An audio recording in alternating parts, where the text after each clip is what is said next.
Howdy and welcome. You are listening to A Mom's Guide to Wine, a guided wine tasting with candid reflections on motherhood. Here we spill the tea, but never the wine. And we are your hosts, Eliza James. And Rosie Gold. And we are so glad you joined us for today's tasting adventure. Full disclosure, for those with little ears around, 90% of our topics and language will be more on the R rating scale. Also, we are not professionals or experts. We are simply sharing our experiences and including some Google searches for support. We are amateur wine enthusiasts and professional moms. That is our skill set. That's it. And today, first, the wine. Of course. We're doing a Chardonnay from Rickshaw. Rickshaw. Which Like I was trying to think. Rickshaw. Like, this brings like a connotation up, but I can't think of what it is. Anyway. Like a wagon, like a rickshaw, like a wagon. Oh, I like don't those know. that you like the people. I don't pull know the the people. components of the wagons. But you know the people, the people that like carry you in a wagon, like they're holding it, and like you can get like 2 to 3 people in the back seat, and then like they pull. Like I think that's a rickshaw. Is that what that's called? That's what I'm thinking of. Like I Oh. keep thinking of something when I think of rickshaw. I just thought it was a cart. Yeah, it's like a cart. Yeah. Yeah, it's a cart. Rickshaw. So Okay. But today's We should Google that. we should probably Google that later. But today's from Rickshaw Wines. I gotta make sure I say that right. How many times are we going to say this today? Rickshaw. It was established in 2010. Oh, okay. So they are a winery, but not a vineyard. It sounds like they purchase grapes from other locations and make wine. I mean, like that's doesn't cool. it take like at least 3 years before grapes actually produce? Oh yeah, it's a long time. And then the older your vineyards, the more they produce and the better they are, and like it's a whole thing. So 13 years would be enough time to get a vineyard up and going, but if you don't have the land, I mean this is a pretty good like backup plan. Yeah. I'm trying to think of the right word. Yeah, it's close. So they have a motto. It's on their website and it's on their wines, and it says Rickshaw Wines, dedicated to the relentless pursuit of wines, elegance, purity, and sophistication at prices that rarely reflect these characteristics. Oh, okay. So I thought that was kind of interesting. I paid $7.50 for this at H-E-B. Yeah, definitely not what's expected. I mean, it's pretty inexpensive as far as wines go. That's the price tags I like the seashells. Are they clams? I think They might they're be clams. But yeah, they're real pretty. So they have lots of nature on their labels. I love nature. Like on their website, it's a big picture of a giant buck on their Anyway, he's on some of their bottled labels. I think he was on their Cabernet. Everything in like wildlife is very aesthetically pleasing to me. Right. And so this is a 2020 vintage. And it says that Rickshaw is true to its varietal character, steers clear of heavy-handed tricks in the cellar, and over-delivers in every possible way. We source our fruit from diverse appellations across California from sustainable vineyards, enabling us to choose and craft the highest quality wine possible. Our Chardonnay hails from cooler climate areas, but a touch of oak gives it a rich texture, which brings the zippy acidity into natural balance.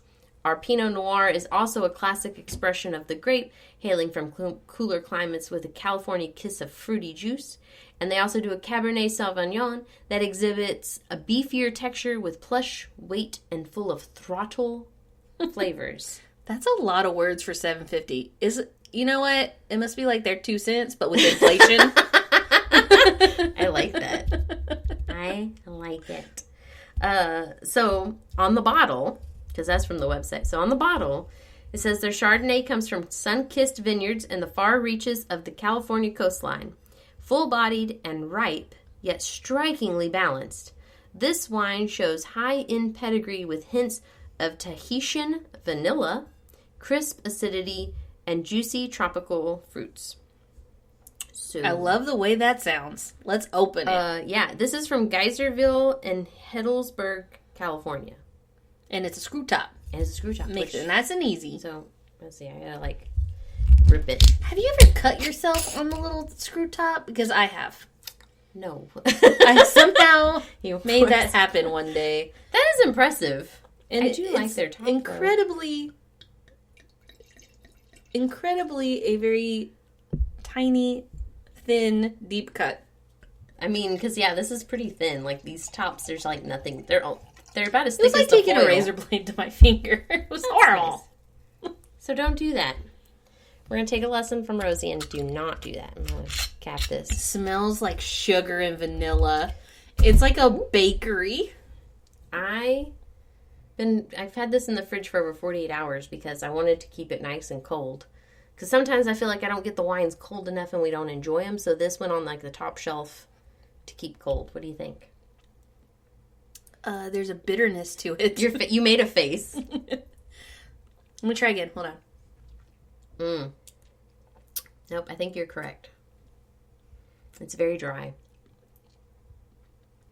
I mean, there's some kind of sweet that hits the tip of my tongue, but then there's like a bitterness to it. I like the aftertaste. Yeah. It like hits you later and you're like... it's citrusy, but it's not like strong orange or anything like that. Mm-hmm. But it is citrusy. I'm getting a lot of lemon. Okay, that's probably what it is. Mm-hmm. Yeah. Something citrusy. It does smell very... It smells very pretty. Like, you're like, ooh, and then you taste it and you're like, that's not quite what I was thinking it was going to be. But I mean, like, Chardonnay is the basic bitches of wine. Like, it's like the pumpkin spice. Latte? Yeah, it's the same. I feel like it's right there on that same level. Like, you just know what it's supposed to taste like every single time. Yeah. Like, it tastes like Chardonnay. Mm-hmm. It's not bad. It's okay. I would like this better, I think, with some fish or shrimp. Oh, okay. That makes sense, because it's really light. A light flavoring. Mm-hmm. Like, if you made, what about, like, carbonara? tuna fish sandwiches? I bet with pickles this would be delicious. Oh, because the acidity of the pickles with this, that might be good. I would be cool with that. That might be good. Maybe that's what we need to do. Because it would make it tuna sweeter. Fish sandwiches. It would make it sweeter. It would make it sweeter. Tuna fish sandwiches with pickles. And Chardonnay. Yeah, that's classy. That's classy. Oh my We're keeping goodness. it classy. Talking about pickles. I was watching this episode that I was highly offended about yesterday from, I guess I shouldn't say the actual name of the show, huh? But it has I don't know. Why can't kitty cats that are superheroes. Why can't we say it? I don't know. Anyway. We're going to call it Super Kitties. Come at me, bro. So there's an episode with this poor little kitten named Pickles, and all Pickles wants is for all the other kitties to come to his picnic. And I was very sad because of the way that episode turned out. I've seen that episode. I thought it was really rude of them not to just have the picnic with Pickles. I think it was like the way things were going about with poor Pickles. I don't know. They were just rude. I've seen several episodes of this show, and I've been fine. Except for this one episode. You've been fine with it? It really bothered me. I think they're so whiny. Oh. Well, I don't know. I don't know how much I actually paid attention. Kitties, I really paid attention to the picnic one. Sorry, I just love their theme song. It reminds me of, like, James Bond. Yes. Like, their theme song is very, like, 80s Let's go! Style. Do. Yeah. But yes, that episode. Poor Pickles. Everyone needs to feel bad about Pickles. Because I feel very bad for Pickles. Feel bad for Pickles. Hashtag but you can... Justice for Pickles. Justice for Pickles. That's what all the kids are doing these days, right? Oh my goodness. I don't know. They hashtag stuff. Anyway, I'm sorry. I went down a rabbit hole. I apologize. That's okay. Because in season 2, episode 11, we are bringing it back. Back it up, baby. Okay. Bringing it back to schedules and routines. Particularly with your children. But it can be good for you too.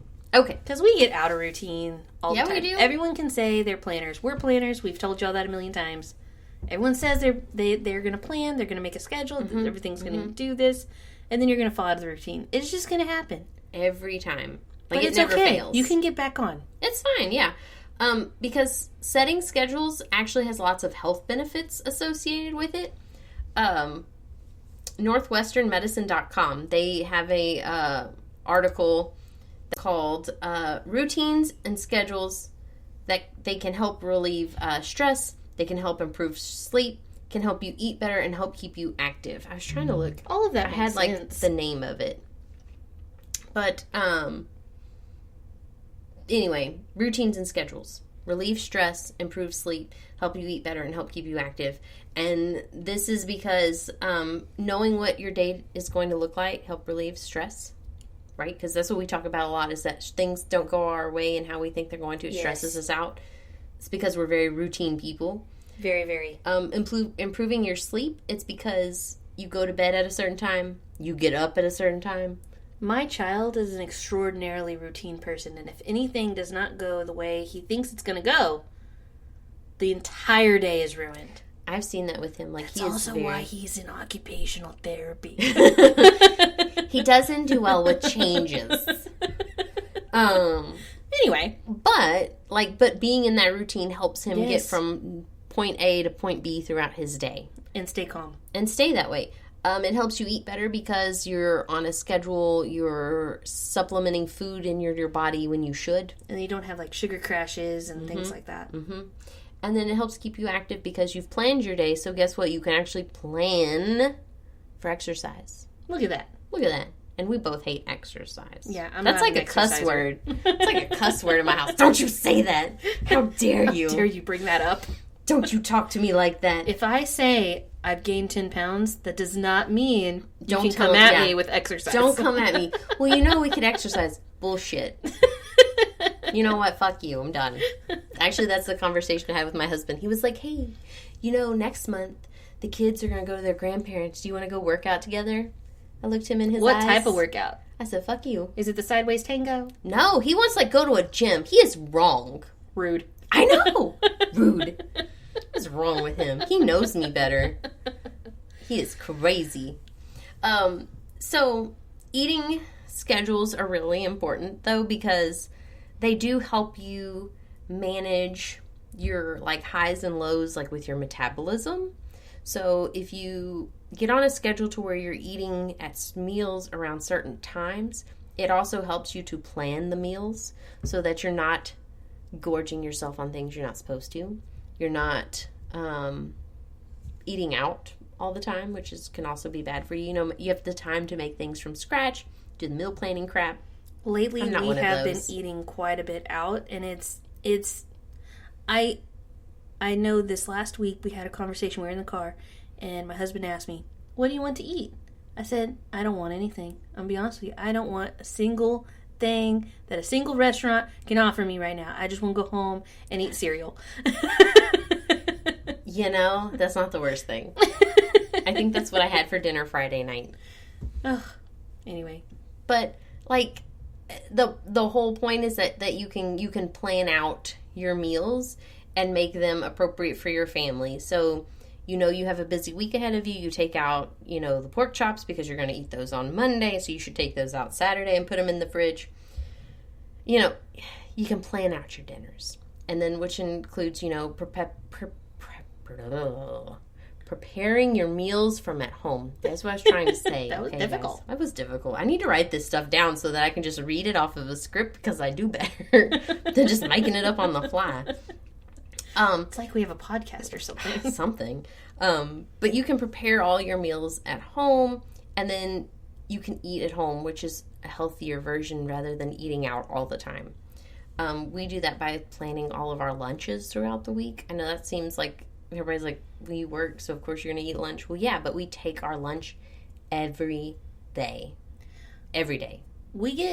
Okay, so I have this really cool little booklet thing that's only 8 inches by 4 inches, and it's a meal planner. And there's tons of apps out there now that also do the same thing, that you can also bring up recipes on and stuff too, but it will plan out your entire week of meals. And I love my little planner, and I got it from Erin Condren. We get no sponsorship from them. I love it so much. No ink bleeds through the paper. I'm very I like extra stuff I about can that write kind on. Of stuff. Yes, I love to write things. Yeah, I like to write it. I love that little meal planner so much. I kind of like that idea. Maybe I need to look into that. Because a missed meal can break the whole day, especially with the toddler. You go off, it's like going rogue. Yes. And then they're eating all day nonstop, and so having that schedule, start throwing fits. And having that schedule can stop that, because summertime sucks because they just eat all the time. Their sleep schedule changes. Yeah. And if you're having a busy day, you just need to adjust your schedule accordingly, because you want to make time for naps